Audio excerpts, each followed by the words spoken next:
Hi everybody, my name is Keisha with Sazi K Creations. Welcome back to my channel. If you are a returning viewer, I thank you for coming back to hear some content from me. If you are a new subscriber, I thank you for stopping by to listen in on this video. If you like what you hear throughout this video, please feel free at the very end to, or at any point, to like this video and subscribe to my station so you can get more content as I share along on my sewing journey as a beginner sewist. So the topic for this particular video is going to be an update on my March sewing plan. So if you recall, at the end of February, early March, I did a whole video on what I plan to accomplish during the month of March and my sewing plan.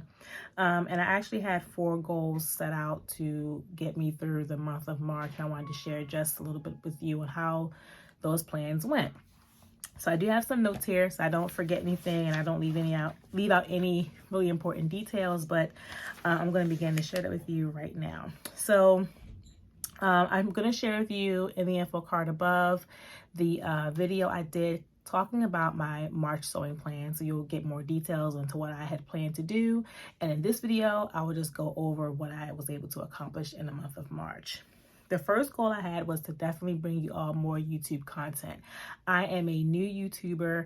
I really enjoy doing this. It's lots of fun. It's a stretch for me, but it's something I really like to do. So I said to myself I was going to bring you all some content this month, or rather in March, and I did that.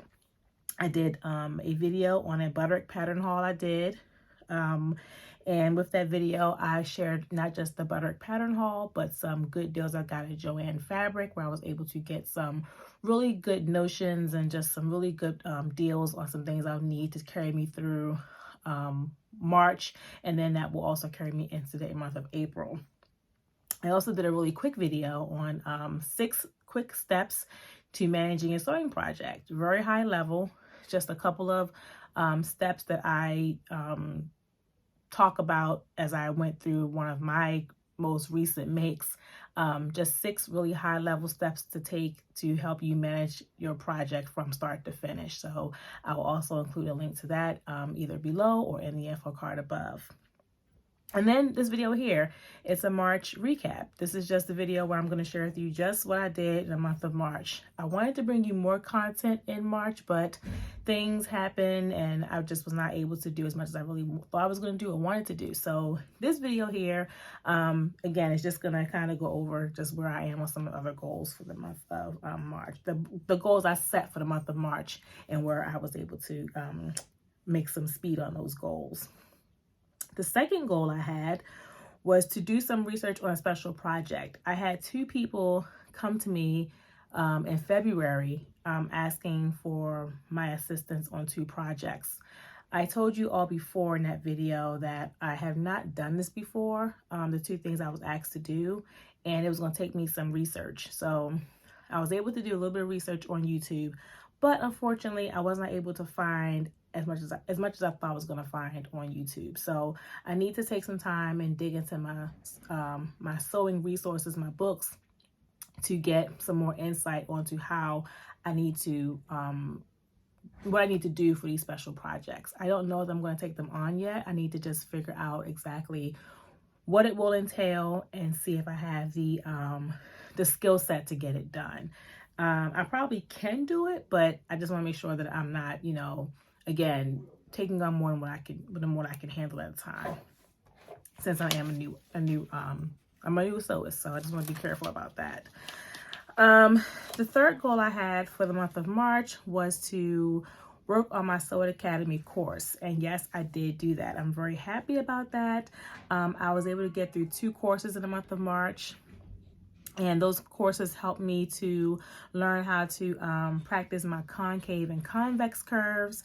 And then I took 3 days to do that. I took 3 days just practicing doing my different curves. My stay stitching, my top stitching and under stitching, I was able to do some practice in. I did about 5 days of that, just trying to practice the different type of stitching so that when I begin to sew garments, I will know how to make sure my interfacing or liners of my garments stay in and don't come up from out of the fabric itself or out of the garment itself.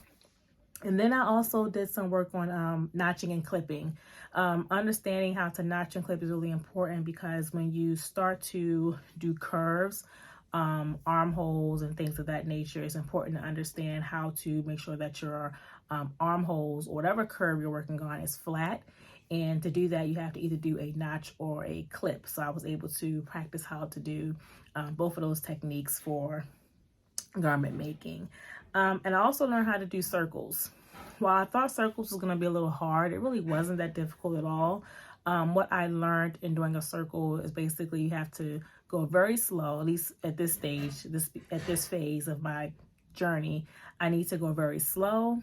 I need to also make sure I have a very small stitch line or stitch length. That way it's easier to manage going around the circle. And then I also learned that what I need to do is practice, not practice, but make sure that I use chalk on my seam allowance and just trace the needle around that seam allowance so that I'm able to make a perfect circle. So that was one of the courses I did in my Sew It Academy. Another course I did was just your basic garment and fabric care course. Just understanding how to care for fabrics, the type of fabrics and their different uses, appropriate, threads and needles.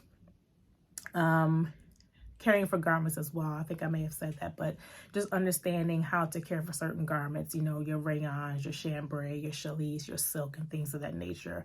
You can't treat every fabric the same. You have to, pre-treat your fabrics at times, or most times you should pre-treat your fabric before you start working with it. And there are different things you should do with different types of fabric to prepare you for your garment making. So I was able to learn a little bit about that. Although not a part of the Sew It Academy course, I also was able to finally unbox my Janome serger. I had posted on my Instagram account a week ago that I finally unboxed my serger. It was time to do it. I had my husband purchased me a serger for Christmas last year, and it sat in the box literally until last week. As I was going through the Sew It Academy course, and I was really starting to become a little bit more anxious about wanting to work on the serger. So I went ahead and I finally unboxed it.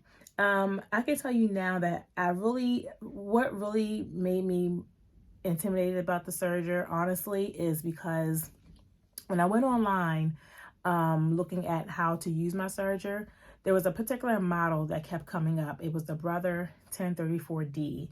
It's a very, very well-known serger, very popular serger.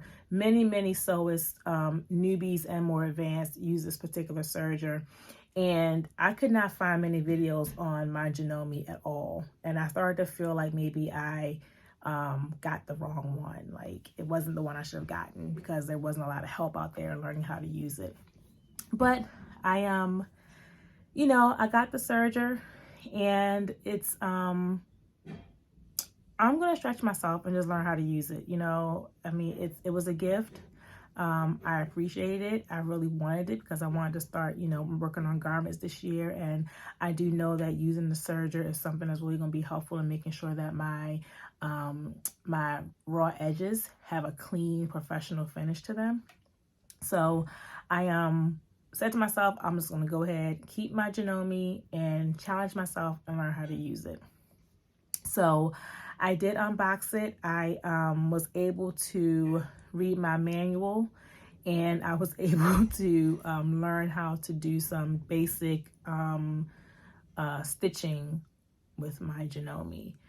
I do appreciate the fact that my Janome, it came already pre-threaded, which was a huge help, because I do understand and know that it takes a lot more to thread a serger than does your basic sewing machine. So a basic sewing machine, you just have your bobbin thread and your top stitch. But on a serger, you have 4 different thread types that you have to use, maybe four to 3. Let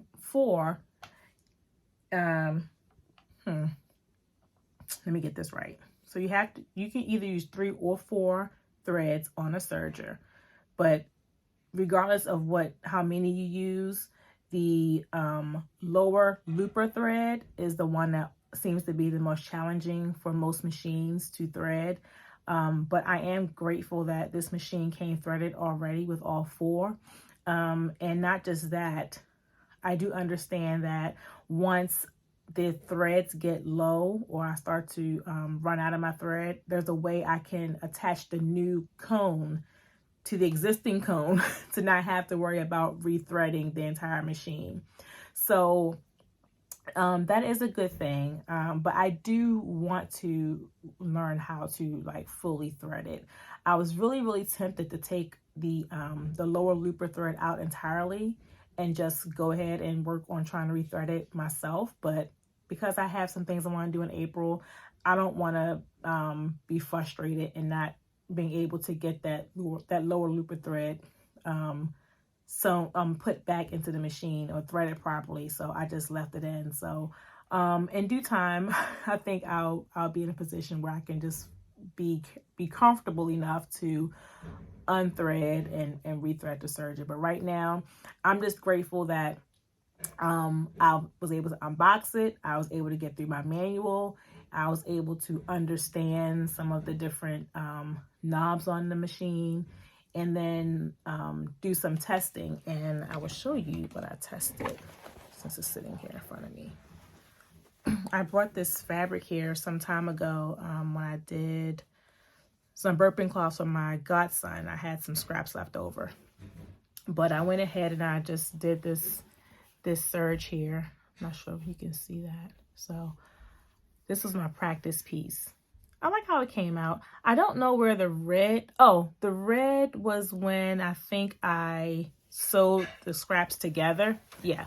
So I sewed the scraps together with the red thread, with this coral thread here, and then I serged it. I serged the raw edges to get them nice and clean. And then I have my tail here. So I was able to do this on 2 sides, just as a beginner, just to kind of get a feel for the machine and how it works. So I like it. I understand there's some things I can do to secure the edges so that I would maybe cut this, or I can use some type of fray glue, I think, to keep it intact. So I'll learn more about that as I start working on some projects in April, what I can do to keep this from raveling, because I would eventually cut this off, right? And then I can put something on the edges, or there are 3 different techniques I can use to keep it from unraveling. So yeah, so that came along with me kind of working through my Sew It Academy course, just me wanting to get into my serger and really, get a feel for it and start using it for my April projects. And then the 4th goal I had was to work on S8911. This was a dress from Simplicity. I mentioned that again in my March plan video, but I did not get a chance to work on that, and I'm okay with that because I feel like with me working with the Sew It Academy course in March, working on my concave curves and convex curves and my top stitching and under stitching and stay stitching, and then also working on my notching and clipping, and then my serger, getting my serger unboxed. I think I'm in a greater position, or I'm better prepared to work on my S8911 with Simplicity. So, and not just that, also understanding how to work with fabric. The project I want to work on, the S8911 Simplicity pattern, requires me to use a knit. And I haven't sewn with knits yet. So I do know that a serger and knits, they do very well together. They really help keep your edges intact, your raw edges of your garment intact. So I do believe that I am much better prepared to potentially work on S891 in the very near future. So those are my updates on my March goals. Again, how did I do on them? I would say I did pretty well. I think I did everything I wanted to do in the month of March. The only exception was, again, that Simplicity pattern, but that's okay because I realized that I probably was not prepared to work on that pattern just yet. But now having taken the courses I did in the Sewing Academy and being able to understand the different stitch techniques and things like that, I think I'm better prepared to work on that pattern. So I was able to get a project done in the month of March. One thing I was able to do from beginning to finish, and that was a part of the Sewing Academy course. I did these earbud cases, and I did two. I did one for both of my girls. It was really, really simple, really easy. It took me about maybe 2-3 days to get it done, only because I had to keep putting it down and picking it back up. So, and working on my sewing after my work hours, it just kind of makes my time a little limited. So, but I was able to get those done within like 3 days. And they liked them, and I shared the fabric with you guys, I think, in my March plan video. I'm not sure if I did, but I did share a picture of the finished products on my Instagram page. So those are my plans for the month of March. Again, I am really proud of myself based off what I said I was going to do in March. And did I do it? Yes.